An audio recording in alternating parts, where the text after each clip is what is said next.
তার সাথে দেখা করে এসেছি এবং আমরা বলে এসেছি third phase, fourth phase, fifth phase, six phase, seven phase সমস্তটা বুথে ফেজেই প্রত্যেকটা বুথেই আমরা প্যারামিলিটারি দাবি করছি এবং বাংলায় অবাধ সুষ্ঠু নির্বাচনের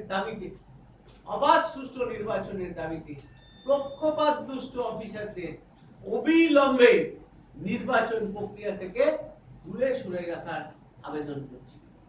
এবারে বাবুল বলবে। আমি সেটাই আরেকবার রিপিট করব, প্রত্যেকটা লোকসভা কেন্দ্রে মানে সেন্সিটিভ বুথ তো বটেই, তাছাড়া যেটা উনি বললেন যে প্রত্যেকটি বুথে যদি আমরা সেন্ট্রাল ফোর্সেস দেওয়ার ব্যবস্থা না করতে পারি ইলেকশন কমিশনকে আমরা যেরকম রিকোয়েস্ট করেছি, তাহলে আমি আমার লোকসভা কেন্দ্রের কথা শুধু বলবো না, পুরো পশ্চিমবঙ্গের গণতন্ত্র ব্যবস্থায়।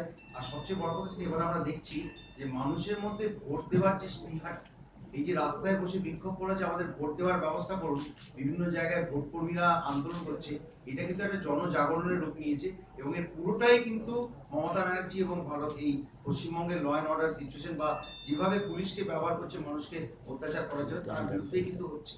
এবং এই ছবিটা আসানসোলে আরো মানে কি বলবো আমি, অত্যন্ত জঘন্য একটা আকার নিয়েছে। প্রত্যেকদিন রাত্রি 3টে-4টে অবধি জেগে থাকছে হচ্ছে, কারণ বিভিন্ন জায়গা থেকে আপনারা জানেন দুদিন আগে উল্টিতে প্রাণীগঞ্জ ওই এলাকাতে দাঙ্গা হয়েছে এবং সেখানে ইট বৃষ্টি হয়েছে। যারা কালপিট তারা যথারীতি এসছে, যা করার করে তারা চলে গেছে। তার 1 ঘন্টা পরে তৃণমূলের সব নেতারা হাজির হয়েছে।